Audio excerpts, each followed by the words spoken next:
Не стивнуваат реакциите по вчерашната одлука на Законодавно-правната комисија дека нема потреба од автентично толкување на членот 11 од Законот за помилување. Заклучокот на комисијата се разликува од претходно даденото мислење на владата.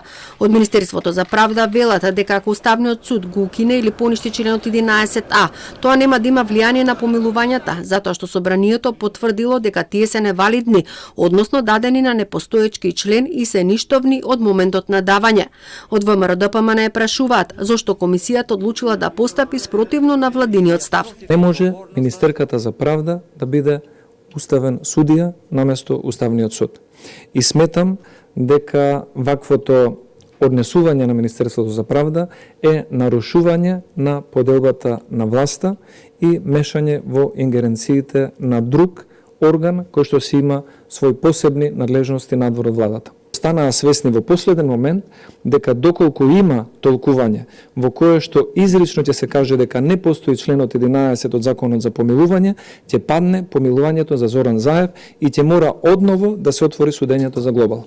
Председателката на Законодавно-правната комисија Сонја Мираковска смета дека тие донеле правилна одлука. Уставниот суд треба да го почитува мислењето на Законодавниот дом. Она што може би го очекуваа ВМРО вчера беше автентично толкување, но јас уште еднаш ќе повторам.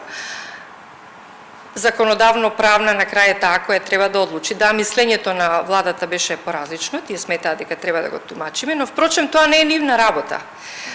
Законодавно-правна комисија е таа на која ова е филигранска работа и најчувствителна. Премиерот Заев не одговори дали имало или не координација пред да го даде владата своето мислење. Најбитно според него е што се докажало дека поранешниот председател Иванов не можел да помилува врз основа на непостоечка одредба. Не била дадена законски самата аболиција, секако после тоа и незаконски била и поништена, заради тоа што не била самата законски дадена, непостоењето на членот 11 и членот 11а од 2009 година е јасен став на највисокиот законодавен дом, тоа е парламентот, дека право на аболиција за поништување или носење не постои секако. Извештајот на Законодавно-правната комисија треба да се најде и на дневен ред на собраниска седница, пошто се очекува Уставниот суд да ја донесе конечната одлука, дали Иванов имал или не право да ги повлече еднаш дадените помилувања за обвинетите од СЈО.